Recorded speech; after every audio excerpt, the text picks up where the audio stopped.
Pork chop guys, 6 na piraso. Maninipis lang pala yung pagkahiwa guys. Hugasan muna natin ng maigi ito guys. Tapos banlawan lang natin ng mga 3 beses. Saka natin tanggalin yung buto ng pork chop. Yung buto ng pork chop guys, huwag nyong itatapon para kapag nagluto kayo ng pansit canton, pwede nyo yan isahog. Ang sikreto guys para mabilis maluto ang pork chop, pukpukin natin guys ng malit kung may malit kayo. Pero kapag walang malit, baso guys, pwede din katulad ng ginawa ko. Ang kinalabasan ng pork chop natin guys, magiging malapad siya at mabilis siya maluto. Lagyan muna natin ng asin, paminta. Saka natin diinan ng ating mga palad para sumiksik talaga yung lasa. Baliktarin lang natin. Lagyan natin ulit ng asin saka paminta. Tapos maghiwa na tayo ng bawang tapos sibuyas. Ganyan lang kalaki ang ginamit ko guys. Gagamit din tayo sibuyas dahon guys. Ganyan kadami. Tapos iprito na natin yung pork chop. Shadow fry lang yung pagkaprito natin dito guys, no? Pag nag-brown na, pwede na yan. Yung ganyang pagkaprito guys ha. Tapos bawasan lang natin ng mantika. Magtira lang tayo ng 3 kutsarang mantika. Magisa na tayo ng bawang. Tapos ihalo na natin sa pag-isa yung pork chop. Maglagay tayo agad ng toyo, 6 na kutsara, suka, 1 kutsara, 1 kutsarang asukal, kaunting paminta, tapos kalahating litrong tubig, pangpalasa, bitchin. Saka natin pakukuluan sa loob ng 20 minutes. Maraming salamat nga pala sa ating mga followers sa palagi nyong panonood. Ingat po kayo palagi dyan kung saang lugar man kayo. Pagkalipas ng 20 minutes guys, malambot na yung pork chop. Maglagay din tayo kalamansi, 4 na piraso. Tapos ilagay na natin yung sibuyas, saka yung dahon ng sibuyas. Pakukuluan lang natin ng mga ilang minuto. Saka natin tikman. Nako, napakasarap naman talaga. Isa lang ang masasabi ko guys, ito na yung pinakamasarap na pork steak na lulutuin mo. 1 ektaryang kanin talaga ang mauubos mo. Ito yung ulam guys na matakaw talaga sa kanin. God, maraming salamat po sa biyaya na binibigay mo sa araw-araw. Invest nyo po yung food na magiging silbing lakas sa katawan namin. Amen. Kain tayo guys. Kain Pinas.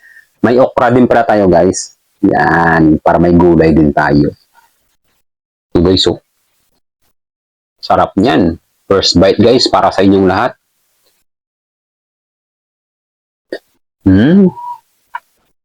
Ang lambot. Sarap guys. Patungan natin ang kanin. Yan.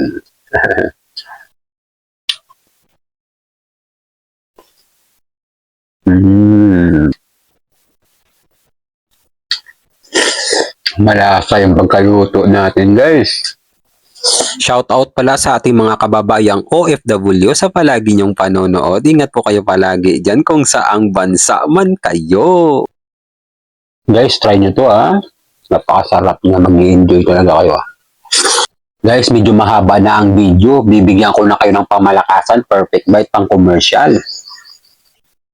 Pork chop guys, patungan lang natin ang kanin sa itaas. Yan. Tapos takpan pa natin ang pork chop ulit. Parang burger, no? Para sa inyong lahat guys.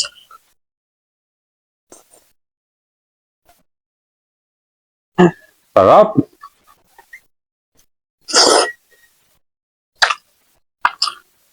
Champion!